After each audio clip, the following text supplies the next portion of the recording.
we ready? Yeah, sure. Okay. Good evening. I'd like to draw know. the It's whatever you meeting to created. order. Everybody has a We are different- going to begin with awards and recognitions, Mr. Parker. All right, let's start with our student leaders that are part of the student leadership team at Phoenix Horizon Community. They've been just crushing it this year. They are involved in Key Club, JAG, and Student Council, and they have been very, very busy. In the spirit of the season, they are ringing bells for the Salvation Army and started a toy drive for children. They also supported the annual Georgetown Kiwanis Club luncheon that we have annually with Santa and elementary students. It's just a wonderful, wonderful event. This is all in addition to their monthly peer mentoring that they do at Southern, Garth, and the Scott County Preschool, where they read books, play on the playground, color, and listen as younger students share what's going on in their lives. They're busy doing these great things, and we're glad that they took the time to join us tonight so that we could recognize their efforts and leadership. So I'm going to reposition myself, and I'm going to call some names. And if you would, as I call your name, come on up. We've got a Scott County Schools Challenge coin that I will present you. We'll pause for a photo, even though everybody, listen, I don't like photos either, but we'll pause for a photo. We'll get a photo with you, and then we'll be able to go on to our next person. So I'm going to start with Brianna Thomas, President. Come on up.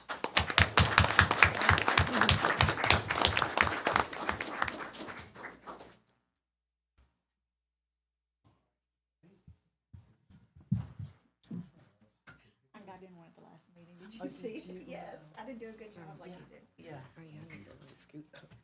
I saw a Facebook post later. All right. Emma Gray, Vice President.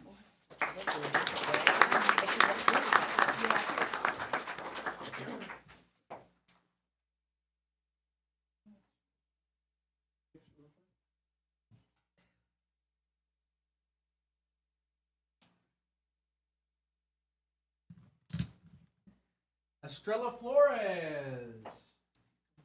Here. Ethan McCorkle, Vice President of Civic Affairs.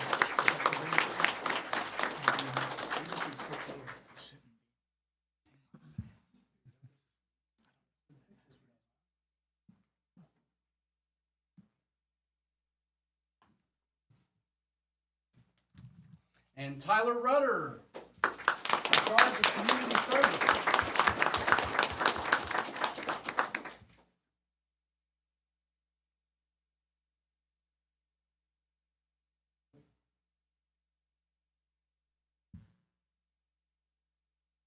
Did I miss anybody? Do I have everybody? All right, I got them. I did want to real quick, before I move on, I did want to make sure, because we've got some other people that were pretty instrumental in this as well that weren't able to be here. Chloe Frazier, Darkayla Triggs, Meryl Walrod, Alexa Martin, and Alexa Smith. So just wanted to recognize them as well. And I've got coins for you to take with them too, so thank you all.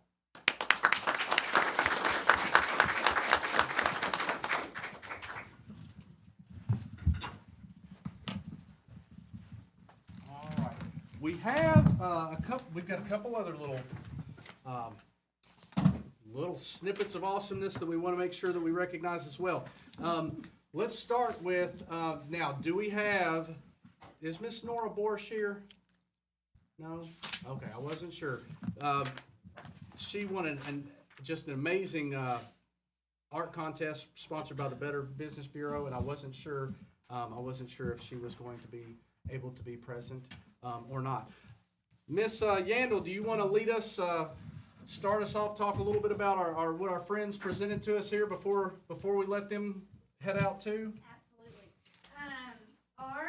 Thanks to our amazing board and they're allowing our students to go on a marvelous middle school Washington, D.C. trip. They were so thankful. They wanted to come and present their experience with you all.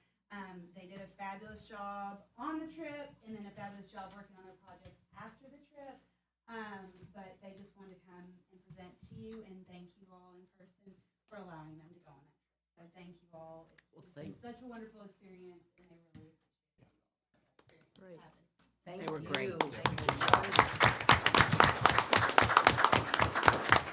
know Miss Kuda's been a part of that, and I mean, this is just a great opportunity for students. And Miss Kuda, thank you for all your efforts to help and make sure that this goes off smooth for everybody. It's just every year, Junior was telling me his favorite part of the trip. But I still don't know who for sure won the pillow fight. But but I know too that it's a really special opportunity to get a chance to go to Washington D.C. So awesome! Thank you all. So, Thank you. see, is it because I made it too? See, Number 4, agenda approval. Move to approve. Second. All in favor? aye. Those opposed? Motion carries. Number 5, public comment? No? Okay. Number 6, consent agenda items 6A through 6G. So move. Second. All in favor? Aye. Those opposed? Motion carries. Number 7, achievement report. Good evening. Hey. Thank you. Thank you. Thank you.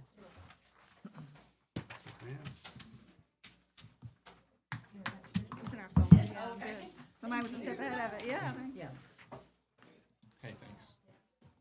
We're doubling up where I goofed up last month. I That's goofed okay. up last month and it was, I didn't have them ready, so we're All is good. making sure. That's fine. I'm Kim Hinton, I'm the Director of Special Ed, and this is Harper Rowlett, Assistant Director of Special Ed.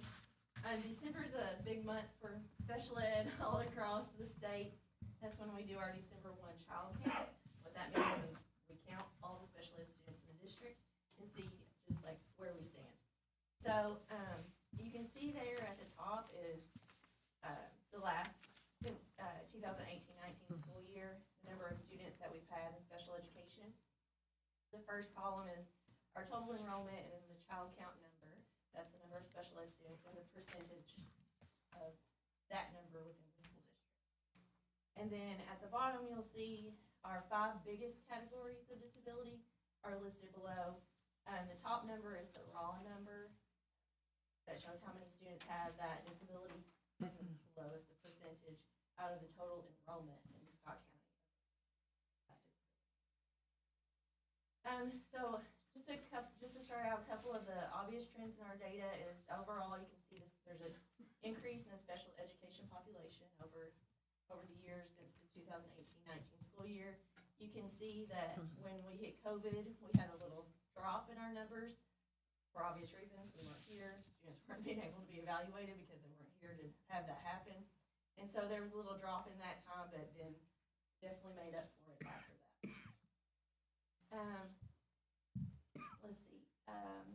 As you can see down at the bottom some increases that we've had in 2 major categories that we wanted to highlight. One is our specific learning disability, and the other is autism. In both of those cases, we feel like we have done things in the district that allowed us to better evaluate and better provide services to those 2 categories of students. One thing with the specific learning disability is now we have the RTI model to help us identify students with a learning disability instead of just the discrepancy model. So in the past, it was you take a certain type of test, you have to compare it to the tables that KDE has, and there's a strict cutoff score that says yes or no, you meet eligibility requirements for special education. That can still happen. The discrepancy model is still used, but now there's also the RTI model, so students go to intervention, and after time and certain criteria are met, then we can place the student as SLD from their RTI if they haven't continued to start intervention. No problem. And the other area that we've seen a great increase in is at the bottom there is autism. I think there is 2 reasons again. One is better evaluations, both outside of the school. Autism is being evaluated more kids are being identified, and that's outside. But also inside this school district, we do testing called ADOS. And we have several school psychologists that are trained on the ADOS. And so they can make an educational diagnosis of autism. And it doesn't have to come from the outside only anymore, that medical diagnosis. So we're able to do that. So that allows us to identify students so we can better service them and have evaluations to help us make those determinations. And before our folks were trained in doing that, it was something that we knew as professionals that this existed in our school district, but also access to healthcare and access to the things that you need to get that sort of evaluation on the outside was a barrier for families. And so getting our folks trained in that has allowed those students who may not have otherwise had access to that type of evaluation on the outside have that within the school setting now. So when did that occur? Are you saying that occurred when we had the jump in 2021? It occurred right before 2021. So we had about 2 people trained around the 17, 18, 19 school year. Okay. And then around 19, 20, 2021, we increased that number to about 5 or 6 people who could do that evaluation. So it allowed more people to be involved in that process. And that's where we are now, correct? Yes. 5 or 6 people that evaluate? Okay. Yes. I guess, I mean, autism's a spectrum, I know, so they're both verbal and nonverbal students who are identified, so because my first reaction when you said that was, gosh, how does a child get all the way to school age and have that? I would assume that would be diagnosed very early because of the nonverbal component to it, but I realize as I think further, So many there are many It's a children spectrum, yeah. on the spectrum that are verbal but still have other symptoms. One thing that this makes me think of too is, I don't know that, I think it's annually, we'll bring before you all the special ed guidelines that we follow for you all to approve. And I know one of the changes, I can't remember the year, but I recall when we added in the piece about the discrepancy model and how we could also use the fact that if you've gone through every tier of intervention for RTI and been unsuccessful, that we could start using that. And that was, when RTI first came about, I don't know, it feels like a bajillion years ago now. That was the intention of districts being able to use that as an option once we got to that point. There are 14 disability categories. Obviously, we just highlighted the top 5 there. And about 85 to 90% of our students fall within those top 5 categories. Other students may fall in more low incidence categories like MND or FND, functional mental disability or mild mental disability. So those are accounted in 10 to 15% of our other students fall in one of those types of categories. Over the past 3 years, as Harper and I have been director and assistant director, we've really seen an increase, a shift in the number of students that we have in the district that have more severe disabilities than we have had in the past. When we first started together, there was about 31 students in our MSD classrooms, our moderate to severe disability classrooms at elementary. And now we're up to about 72, 73 students in those classrooms. We've opened 3 MSD classrooms in the last 2 years. Are families moving in because we're providing services? Is Families that- are moving in just because Yeah, they're moving Yeah. I mean, we would provide the services. I mean, that's Well, I'm what's just saying, happening as the like families think come. about if I was living somewhere else and then I heard, oh, Scott County has a really good, has good services, I'm gonna move my child to Scott Well, County. one thing that I didn't know if that was. other superintendents have shared that we talked about a little bit here recently, and that it seems to be holding true for us too, is that sometimes for more severe needs, there are these group homes that exist in places, and we are finding that the quantity of those that Are exist are increasing in here. popping up here in Scott County. Okay. Therefore, we've got Okay. more students that then filter into our schools that way. And some services that are provided, like ABA therapy services like that are more specialized, especially for students with autism, are in bigger areas like Lexington, Georgetown, just, right here in the central Kentucky region, and people move here for those types of services. Okay, that makes That's what you sense. were Yeah, thinking. yeah. If you take a look too, we just wanted to point out too, if you look at our speech language impairment category, it has, it went up and it's coming back down. brought in an expert, Dr. Brenda Addington from EKU last year, and she worked with all of our speech therapists. We had 21 speech therapists, and so when you have that many people, sometimes people, you just have a spectrum of brand new people, first year number 1 to year number 27 and ready to retire. And so we brought her in to help bring that team together and make sure everybody's really following the same processes and procedures and make sure everybody's providing services in the same way across the district. And that's really helped. And also to help us look at what does a related service look like, what does it look like if a speech therapist is the only area that a student qualifies for special education in. And so that has helped us just streamline the process for our SLI. There's also, a connection between the SLI and the autism, because like, as you mentioned, students who have autism have delays in communication. And so before, when we may not have had access to those types of evaluations, those students might have fallen in that eligibility category for speech language impairment, because we were able to pick up those communication delays. But now that we're able to evaluate in a more comprehensive way, they're more likely probably to fall under autism if that's the diagnosis that they actually have. So these percentages that you all are sharing are not, we're not double dipping. This is, each Right. number represents a specific student Specific only student. once. It's not on here. Yep. Right. So there's a therapist at each school with the 21, and then some schools where required, they have more than the one. Okay. It's not based on the enrollment in that particular school. It's based just on the number of students the that need need. speech service. Okay.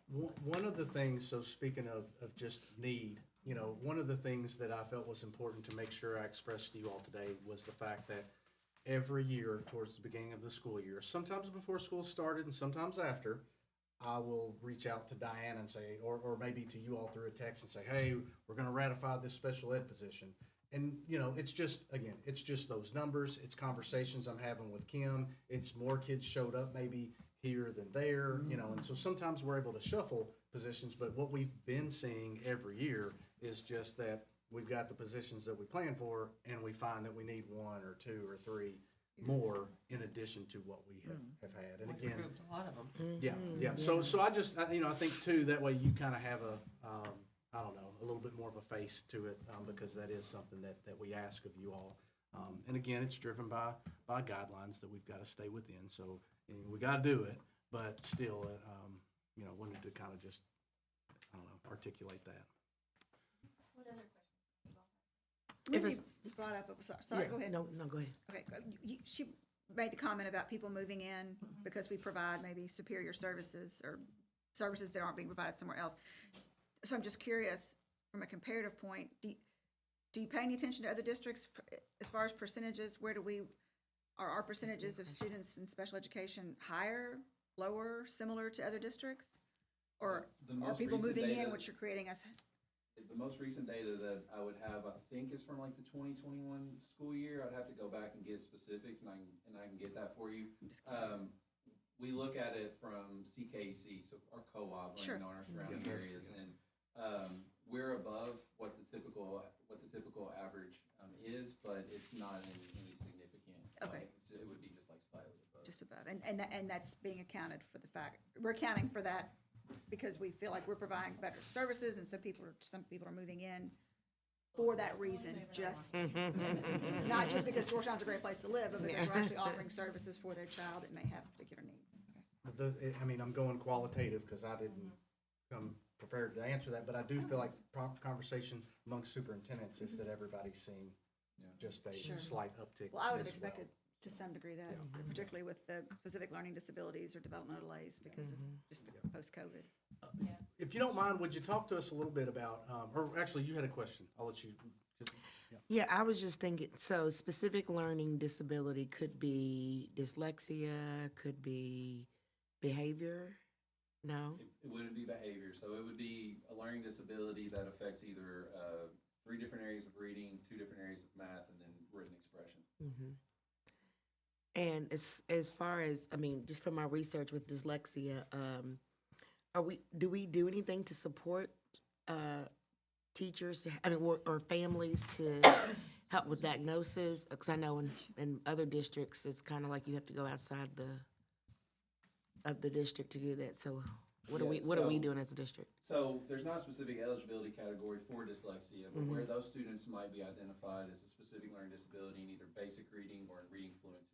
Those are the two primary areas that dyslexia impacts. Mm-hmm. And so, there are a lot of students in any district that have dyslexia that may or may not receive special education services. And the hope would be that the core instruction and intervention would be strong enough to prevent them from doing that. So one of the things that's has been really great this year is using iReady, because iReady is an instrument that looks at those early reading skills in a way that maybe MAP and other assessments that we've used in the past didn't. So that creates earlier identification.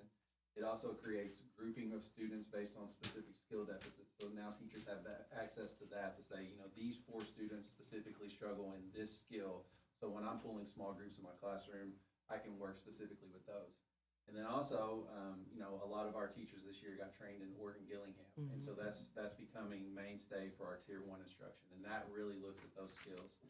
From a special ed perspective, we have had teachers, and one in particular that has become a leader for us, who's working with Wilson Reading, which is a reading program that's really top-notch for students that have dyslexia.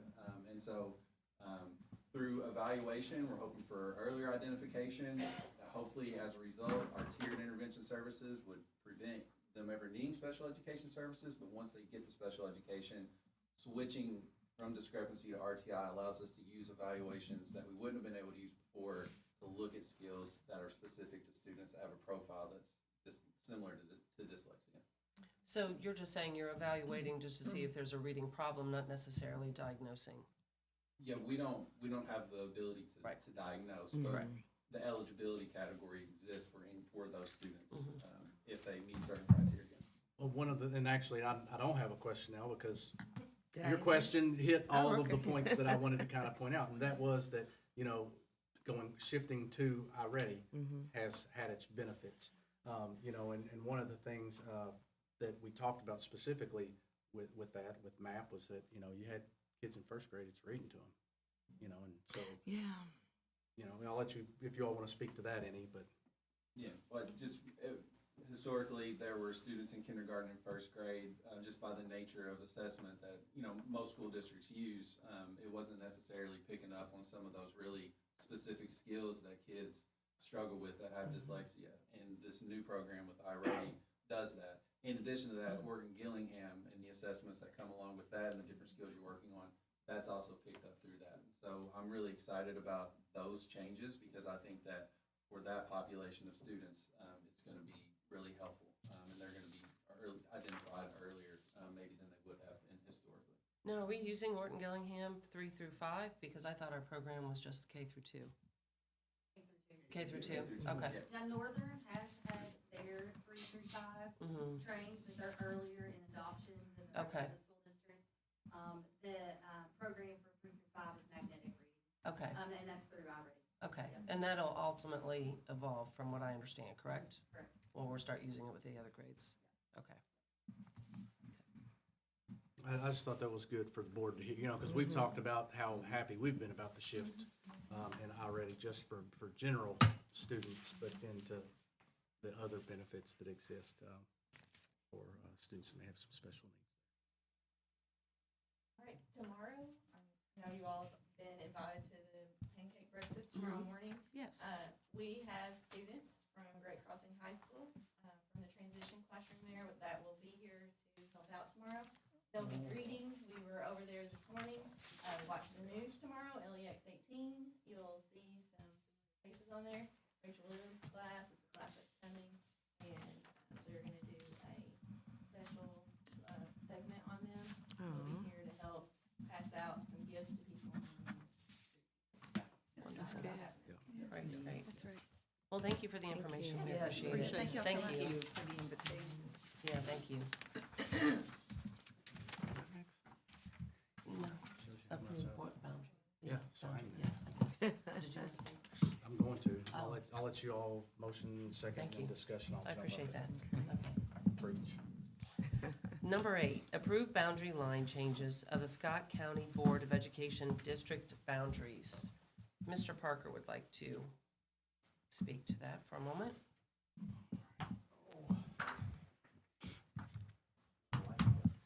Do we need, No, it All didn't right, work on so, the board. yeah, I apologize. there we go, thank you. All right, so anything that's wrong is Josh's fault. Because he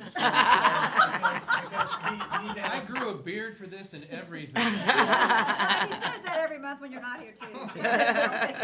I'm just being consistent. There you go. So school board redistricting, why are we talking about this now? It all comes down, it just comes down to statute, and really, the first piece of that is that first bullet. The voting districts should be as equal in population as is practical. Now, in some communities, they don't change, it may be the same districts that they've had for years. We, of course, grow, and our growth is not equal across our community. So that is really what triggered us needing to look at this. The starting point for it is the 2020 census. Now, you're probably thinking, okay, we're almost into 2024. You really are going to get dinged on your evaluation for timeliness, but I'm not, because one thing, last time they did this, it was around 2014. The other piece is, I honestly felt like it was related to the pandemic that was holding this up, because there's things in there to where we've got the state folks that have to redo their lines, and then our local folks, as far as the magisterial lines, also have to be reevaluated. If we were to make our line changes prior to them, then they make their changes, our lines would in some ways have to revert to their line, and who knows what that does to our overall numbers. So that's why the magistrates just got done with theirs, and it was just approved. I mean, literally the day it gets approved, I was getting a phone call because I'd already been chomping at the bit, ready to go through this and make sure that we were in compliance with this. A number that's important is that third bullet, that total population, 57,155. So really, if you take that number and you divide it by the 5 school districts that we have, then you've got that average, that 11,431. That's the target number that we were shooting for as we looked at this.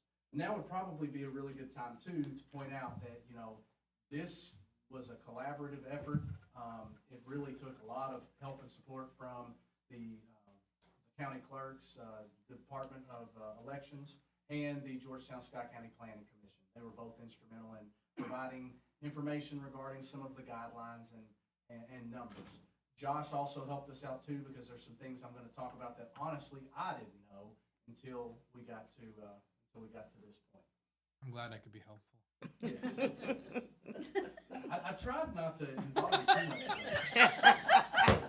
All right, so here, and again, we talked about the numbers drive it, and look at the numbers now. So there's our numbers that we've got to the right-hand side, the school board districts, and to the left you have the numbers in each one. So you can notice School Board District 1's pretty close to that target number already, as is School Board District 4. School Board Districts 3 and 5 are below, and School Board District 2 is significantly above.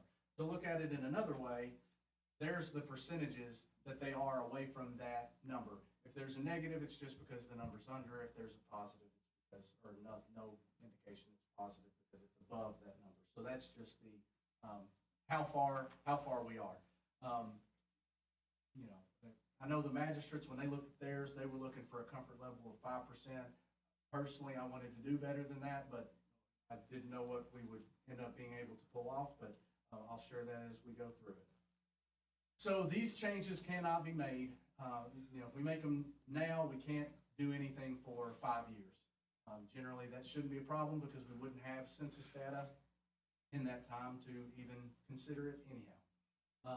And then the boundary lines, this is one where this is kind of interesting, because the boundary lines, they should contain your voting precincts as much as practical. So in the past, for us, that was pretty easy. There were 46 voting precincts. So to take those 46 and divide them amongst 5, I don't know what it was like 10 years ago, because I wasn't here, but when they did it before, I could imagine you could grab the entire precinct, and you probably didn't need to do any chopping of precincts. we went from 46 precincts to 11 precincts. So with that, I just, I knew going into this that it was gonna be tough. And so we've got the five school board districts, and we're trying to arrive at as equal as population as possible without splintering the districts. But then we got another monkey wrench thrown at us, and we were asked by so there's a board of elections, and the board of elections has said, look, we've got some variance in our magisterial districts that's tied to magisterial districts compared to state representative districts, and that created forced precincts. They asked us, please don't touch the forced precincts. Keep those together. They're like, you can, if you need to split the other ones, fine, but these 4 precincts are considered forced, and it has to do ultimately with the fact that parts of their lines are, vary from the state representative lines. And so it just makes it really, really wonky. They also really were concerned with voter confusion. They were worried about, hey, the less we have to split up some of these precincts that are already got some craziness going on, it helps us out, and it creates with trying to limit the amount of the multiplicity that comes with the different voting districts. All right, this is one where I was educated by our friend Josh. So Josh shared with me about this. This is the Gingles test. So essentially, it's a 3-part test. If more than 50% of any voting district is one particular minority group, then you just have to make sure that you're not being accused of or doing anything that might look like voter dilution. And so, because essentially you could look, it could go, I guess, a couple of ways, but the biggest is that you're not wanting to, or you're not, I guess it's a situation where in the past you've had places where maybe they have taken one particular minority group and put in all in one district, to where perhaps they know that a minority candidate likely would have, a better chance there, but then it diminishes their overall chance because the other voting districts perhaps would not have any. Josh, is there anything you want to? Sure. Because I don't feel like I'm. If you go back to that a second, Yeah. what this is all part of is the Federal Voting Rights Act, and there was a while we thought that what was left of the Federal Voting Rights Act was going to get struck down by the Supreme Court, and they kept it earlier this year. So that's there, and that's a good thing. It's designed to prevent 2 different kinds of situations. One is called packing, which Billy already spoke to, where people try and draw lines to pack minority groups so they can only have a say in one district, or the other potential problem that you have to watch out for is called cracking, where you try and break them up so they have no influence in any district. And what it comes down to, and it's a little differently than how it reads up there, it's a tricky bit, but the big thing we're looking for is could a minority group hypothetically make up more than 50% of the voting age population in any given district? If you have that situation, you have a problem under the Voting Rights Act. We don't have that situation with the numbers here. It doesn't pan out any direction, but you always got to keep an eye out for it so that you're making sure people's voting rights and the impact of it are not diluted. And the reality too with that is that, we're spending a little bit of time talking about it. It ended up, it's a non-issue for us, but I simply didn't want to, well, it's not an issue for us and not talk about it. Yeah. And people were like, well, did you consider? That way we're addressing it. Yes, we considered it. We looked, I'll show you the numbers. That way you can kind of understand. So goals for this, really for me, it's a math problem at its core. We're the other thought that existed was, when looking at splits, why create lines that don't already exist in some way? So when looking at splits, the first lines that were considered are pre-existing board member lines. Those are lines we know. Those are lines that we can stand behind and justify if we're using that to try and keep people maybe in a boundary or whatever. And the other thing too is by not having to create any kind of arbitrary lines, I think that dispels any efforts by anybody to suggest that we weren't doing this on the up and up. There's one little issue where I'm gonna show you where we're kind of taking some arbitrary and taking it away, so, but I'll get into that. And again, we tried really hard to keep voters in their existing district as much as possible. Again, we know that in District 2, we had to come out, but with that, we tried to not, there was a couple situations where we were talking about those forced magistrate district, or those forced precincts. And you could go, because you had to keep them together, well, you could go this way or that way. Well, in the ways that we ended up going, it prevented us from having like, well, yeah, we could have gone the other way, but then that impacted the next district. Well, now we got to take somebody off there, and before you know it, you've just went around the entire county, moved people across the entire, out of their current voting district, and it just didn't make as much.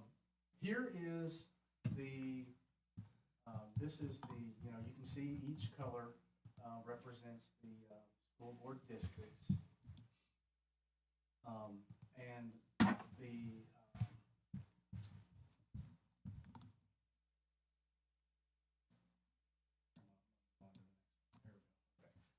so here we see within this is school board districts, and, okay, sorry, I couldn't see it. I'm sitting here looking at it, like, why do I not even know what I'm talking about? Down in that, there's the region around the green and the orange and the pink where it's not, you got all these heavy blue lines, and then you've got those yellow lines. The yellow lines are the forced districts or forced precincts that we were discussing, and the blue lines represent just a precinct that could be eligible to be split. So, for instance, in the top left corner, you see a very large section that includes a lot of blue, and then at the bottom, a little sort of triangle of purple. That is all one, that's all one precinct that have to look at. But again, it's got the precincts that are overlaid over top of the current school board districts that we've been using. This is a zoom in that shows you those yellow forced precincts that I was discussing. Those are the precincts that we were asked not to split. Which, the yellow ones? Yes, the yellow ones. And so what I like to point out here is that, you can see Magistrate 4 Precinct 1 is the Pleasant Valley Cherry Blossom. Okay, that one, it's all in one voting district. Magistrate 1 Precinct 1 Rocky Creek. It's all in one voting precinct. But then the other two forced districts, you got Magistrate 3 Precinct 1. Part of it is in School Board District 2, and part of it is in School Board District 3. It's got to go somewhere. Same thing for Magistrate, is that 5? Yeah, Magistrate District 5 Precinct 1. It's that kind of long, crazy-looking one that looks kind of like stone. But anyway, it's part of it's blue, part of it's orange. Again, those are two that we know going into it are going to be districts that, there has to be some change there. So this, let's see, so here you go. This is just looking at it a little bit of a different way without the forced precincts, okay? This is the kind of the same thing, but it's looking at it just a little bit. And I'm going to zoom in on every particular one. So let's go. This picture kind of again shows currently just how much how we've got current board district lines that are, we've got pieces of precincts throughout there. With the heavy black line? Yes. The heavy. My point is, the heavy black lines are carving up some of these, what they have turned into precincts. And so I would imagine that, now these precincts, they were part of those 46, and so it all makes sense. So let's just go in numerical order. So let's start with School Board District 1.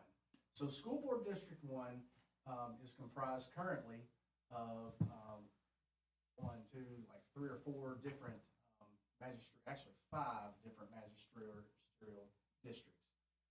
This is the one little nuance I want to discuss. So you can see on the map, if you look in the yellow section, you can see just a little nugget that kind of just pops out there between the purple and the yellow, where the line doesn't quite go straight. It kind of just pops out there in that yellow section. This is that little piece. When talking to the planning commission, they're like, I don't know. The best guess we have is that wasn't developed at the time that the decision was made. So I would guess that whole area probably was initially school board zone 1.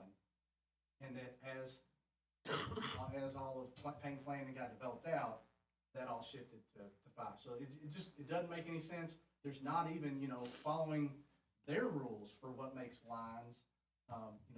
They want you to follow, if you did make a line that I might consider arbitrary for our purposes, they want you to follow on a road or a railroad track or a creek or whatever. I think I go back to the only reason for that is that likely it wasn't developed out. I think there's 113 voters in that area. So that is one situation where it just doesn't make sense. It would make sense for that to go to school board 5. This is another, it's blurry, I apologize, but you can see, if you look in the Magistrate 7 Precinct 1, that yellow, to the far left, you can see that little nugget that currently, currently in Magistrate 7 Precinct 1, but it's also currently in School Board 1. So that would be 113 that could come out of School Board 1. Now, otherwise, because that number, if you recall, that number was pretty close already. Taking those 113 out puts it even closer. So if taking that little nugget out, the top left corner is the current School Board 1, the bottom right is the proposed School Board 1. The only change being proposed is that little nugget of 113 voters coming out. That would put that School Board 1 at 11,717. That's 2.5% off of the target market. This is kind of zoomed in the downtown region that is just kind of harder to see. So all the purple was already School Board 1, and except for the little nugget piece in pink, we changed it. And then there you go. There's current population, target population, proposed population. School Board 2. This is the one that needs to change pretty significantly because of it's so far off. So taking a look on School Board 2. So you've got a large section of School Board 2 at the top where that big heavy black line breaks that pink precinct. If you take that pink section and put it in School Board District 4, I believe it is, that gets you pretty close, but you still got some work to do. Well, then there's Magistrate 3 Precinct 1 that also would need to be removed. That little pink, that Rocky Creek area there. And again, that's a forced precinct. That smaller one is. So that was one we couldn't really deal with splitting it out, and creates. Anyway, that's one that just kind of stays where it is, and then or would have to go to someone else. Excuse me. And then Magistrate 3 Precinct 1 would be one where, if you look at it, that's that kind of that light green. The lion's share of that precinct is currently School Board 2. That's one of those forced precincts that has to go one way or the other. The numbers line up. If it stays School Board 2, then that's kind of what you're looking at side by side there, where School Board 2 would lose that pink section. They would retain that super light blue Magistrate 4 Precinct 1. They would lose Magistrate Precinct 1, the pink, and then they would end up taking on all of Magistrate 3. Now, doing that, so the current population, 14,828, the target, 11,431. If we did that, it's 11,426. Crazy So, I mean, it's, yeah, it's, I think, .04 or 0.5. I mean, we're, Right on. I don't know how you could do any better.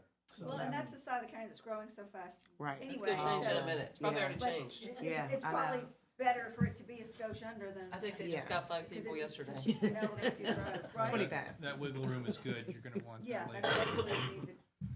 So that's the proposed changes there for school board district. It's like technology. Do I? I said, it's like technology, always changing. Yeah. So school board district 3. So we've just talked about magistrate 1, precinct 1 being removed from school board district 2. Well, I mean, there really isn't anywhere for that to go because you've got school board district 4, which is already, they're already up there in numbers. So school board district 3 is in the 9,000s. So giving that 1,000 or so that's in that area to them helps get them closer to their number as well. Then you've got the 4th precinct of magistrate 5, precinct 1, which again is a shared one. Magistrate, school board district 4, we just talked about, gained that pink sliver that came away from school board district 2. So to lose that piece of that light blue there kind of helps to counterbalance that gain that would come from school board district 2 to school board district 4. And then the last piece of that, I think was, it was magistrate 5, precinct 2. You can see some of that dark green is currently would be school board district 4, but it'd be proposed to move to school board district to school board district 3. So looking at it downtown. Now this one, I mean, you can see how the yellow, we talked about the nugget over there. Then you've got it divided in really 3 pieces. And it works out that we can keep it that way. The purple magistrate 6, precinct 1, it worked to keep it kind of how it was with pre-existing school board lines. So looking at it side by side, what it was to what it is, essentially the magistrate 5, precinct 1, which is a forced precinct and must stay all in one school board district or another. That would be all the remaining piece of that wasn't in District 3 would go to District 3. Magistrate 1, precinct 1 would go to District 3. They are losing a sliver of that down in the light green, that Magistrate 3, precinct 1, because remember that was part that went to school board District 2, and then they would be gaining the green part of magistrate where the words are for Magistrate 5, precinct 2. That piece of the green would also go from precinct 4 to precinct 3.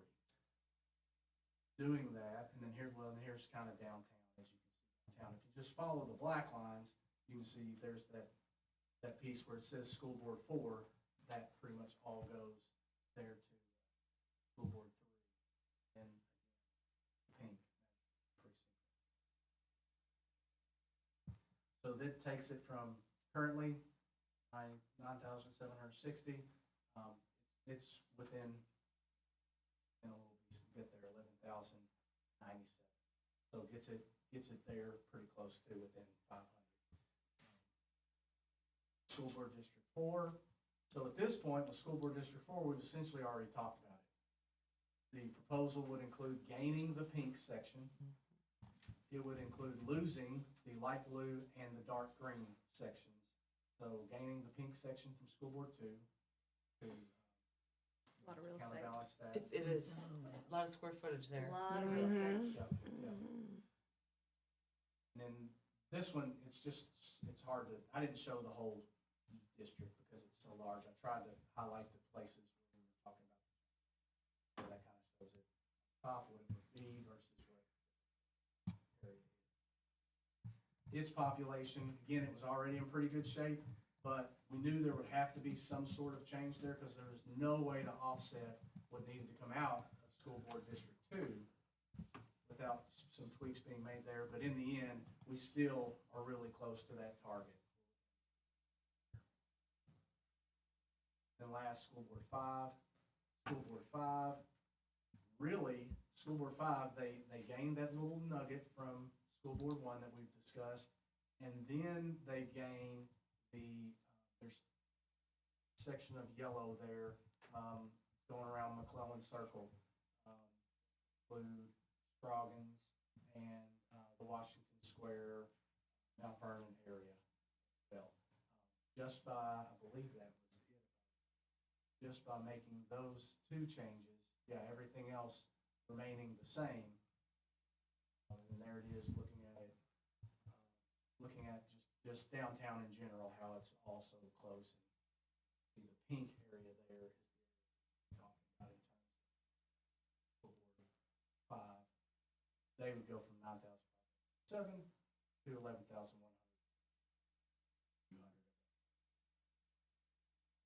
So there is on the left, kind of the current, and on the right, what the proposed would look like. You can see there is some change, but you can also see, in a lot of cases, a lot of remnants where we tried really hard to, not change any more people than we had to.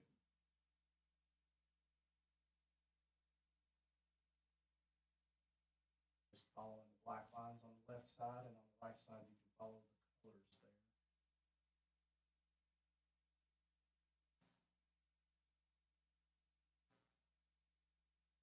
This is what it would line out to altogether. Proposal would get us all looking pretty close. When you look at it percentage away, we are well within 5%. So Billy, we're going to approve this tonight or not approve, whatever, we're gonna vote on this. Yep. And then what are the next steps and when is this effective? So the next steps would be, there's a litany of just public notification things that I have to do. I've got to communicate to the paper, we'll put it out in the paper. I have to compile all the information that we've collected about how we went about this, and I'll put that somewhere to store for perpetuity. But then it would go effective for this, be effective for the next election. And he has to get them done by January 1, these tasks, so that's kind of why. It happened quickly, yeah, but we had to wait for other, You were waiting on so Other many things that you entities, needed, yeah. and he ran through those, I thought, really well and covered those Yeah. well. And you've got, what, 3 seats up next November? yes. So this is something you need to do to level it out, and since it's got to be accomplished by January 1, you're in a good spot to have it done and have it done on time and have it done. Those numbers, you don't see those everywhere. Those are really good Yeah. numbers. Yeah, that was So, good. and And it again, checks all the That was boxes. using the lines that existed. That wasn't, we didn't have to create any lines. That was either a school board line or the magisterial lines. And I think we got this 3 weeks ago, 3.5 weeks ago. I mean, the amount of work you Wasn't all a lot of- done yeah. has been, it can take other districts a lot more time to do this, and you've done it swiftly despite, Mhm. not having what you needed as soon as maybe you would have liked it. So now you have it, and it's legally sound. And some of you had mentioned, I can't remember exactly when, but it's been months ago, where, like, maybe you went to a training or maybe at the annual conference where they talked about it, and people come back to me like, hey, we're gonna do that, and, I've been waiting and watching. And again, the thing that also compounded making this difficult is the fact that several of my colleagues that are also in the superintendent chair don't have, very few have this concern because it didn't change a whole lot. And sometimes I've been led to believe, Josh can close his ears on this, that perhaps in other districts, it's something they're not used to checking. So they might be out of bounds and not really even realize it. So might be something fun out of retirement. He's enjoyed this way too much, by the way. The last thing I did want to talk about is that voter dilution piece. And again, if you looked at, and I looked at it this way, as if, what percent is non-Caucasian? If there's any more, if you look at it and you say, okay, well, you've got, and let's just go school board district 1. 88% are Caucasian, 12% are in some minority group. So if you took and just pretended that every one of those 12 was in the same minority group, you can't trigger that part of the Gingell's test. So that's why I looked at it this way, because this right here justifies whether or not we need to look further. So that gives you the indication that we weren't even remotely close. Yeah, and even if you move from general pop numbers to voting age pop numbers, you're still well below that 50% line. So Yeah. Any questions? That concludes. Good job, Billy, All thank right. you. Does anybody have any questions for Billy? What's wrong with it?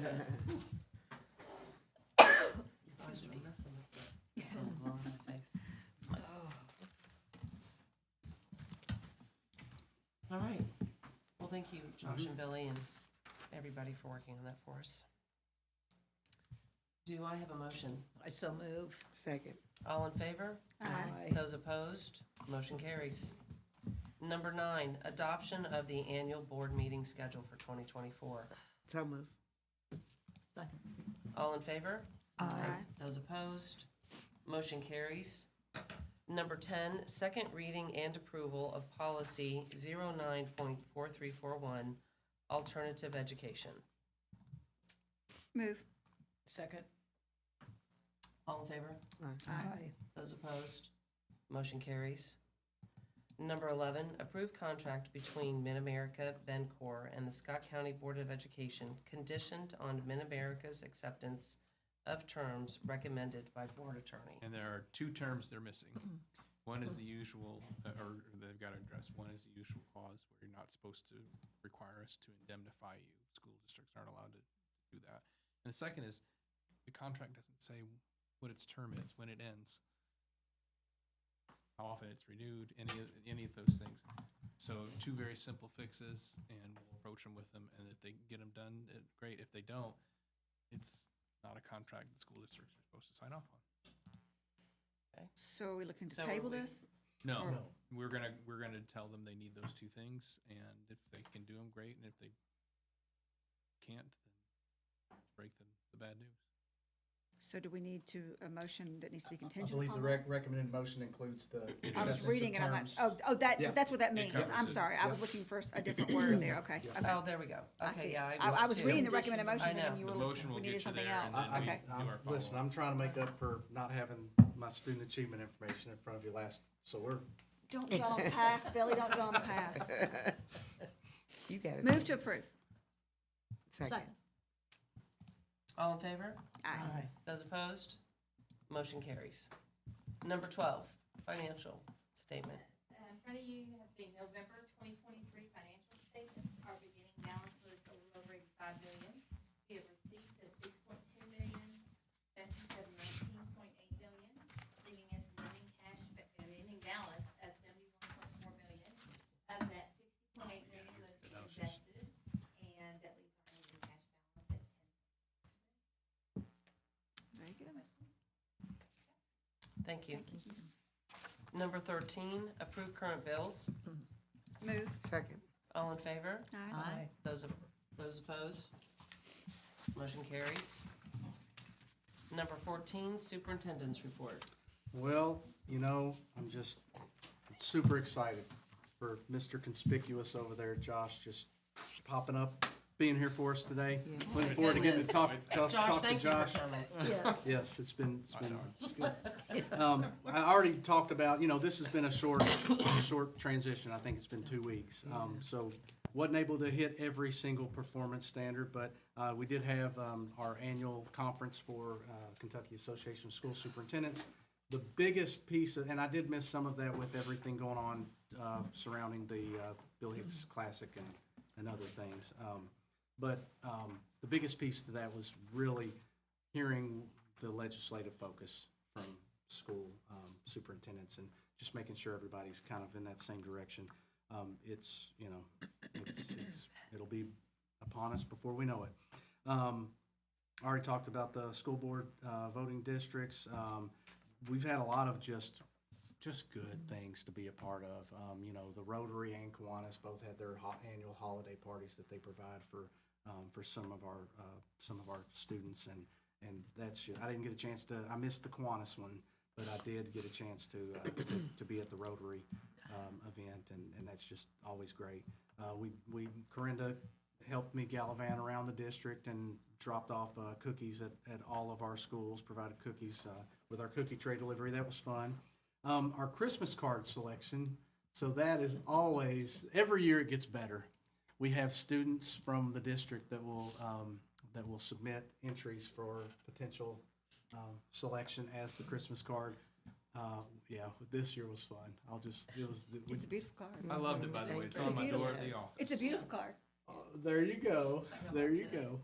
All right, and then, again, we've had a lot of events this, in the past week tied to Coach Hicks. The classic, and then the memorial, and I appreciate all the support you all gave for both of those, events. The family was very humble and gracious and asking, for the use of the gym, and I knew that, the board would 100%, want to do right by Coach Hicks, and it was a wonderful event, and thank you all for that. And then school site visits. So school site visits. So this year, Ms. Simmons has been traveling around with me, and we've had. It just varies, the conversations that we have been able to have at our schools. So, some of it focuses on, sometimes maybe we're dealing with some personnel matters, and sometimes maybe there's some operational things. But then sometimes we're really digging into, what was awesome was that we had several schools who the mid-year window for iReady is upon us. In some cases, they weren't finished, but in some cases they were. And it was great seeing principals. And in fact, was it Morgan Vance that taught us?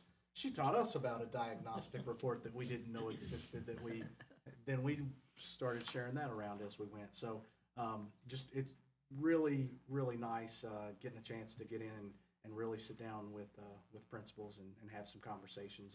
Talk to Megan Wilhite today about just use of the school and some of the things just as they are thinking about growing over time. So been a good couple weeks, busy couple weeks, and I'm really excited that it's concluding with a fun breakfast tomorrow. So hope you all can be there, and that'll conclude my report. All right, thank you. Becky, would you like to start us on board comments? Sure. I had an opportunity today to go to Samping Ground Elementary, and I had never been there before for their annual holiday cafe.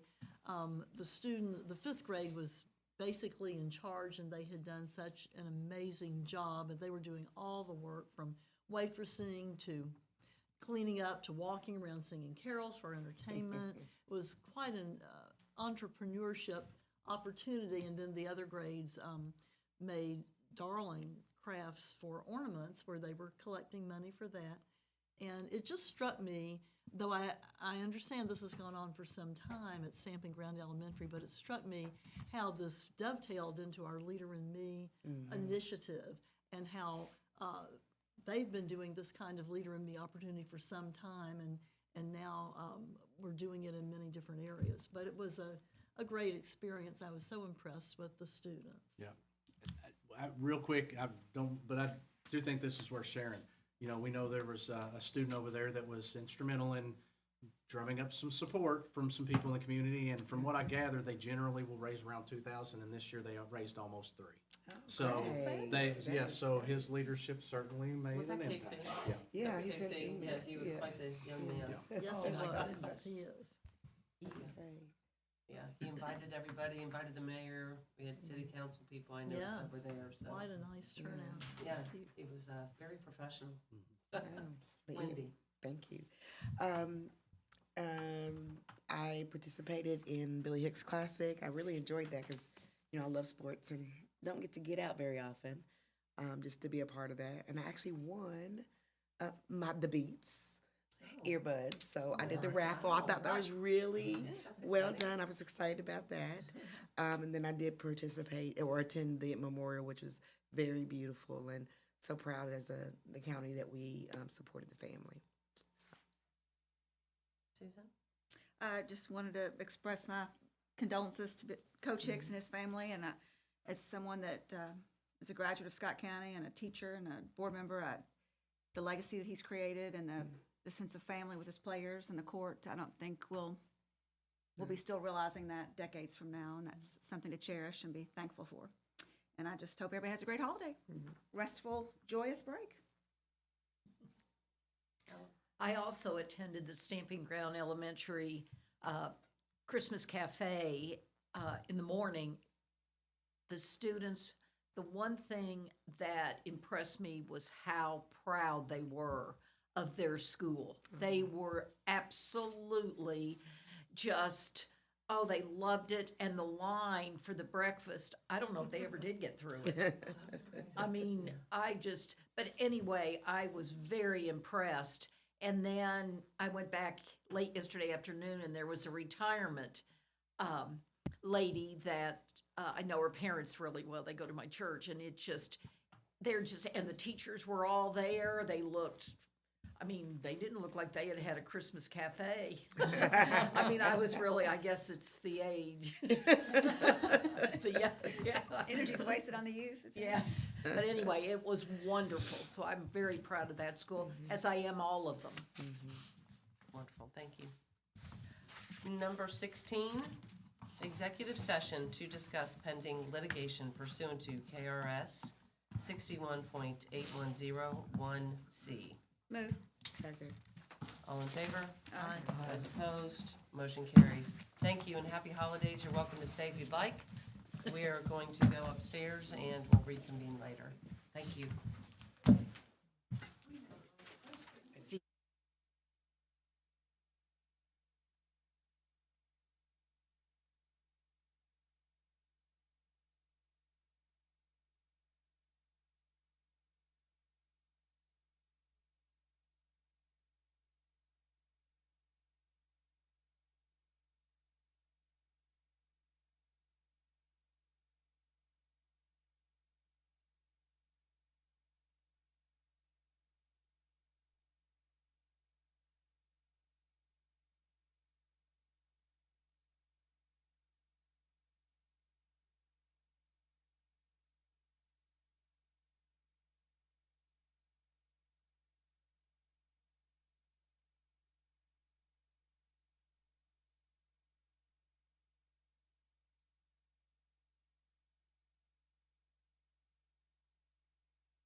Oh, okay. No, okay, Then, I move to reconvene from closed session.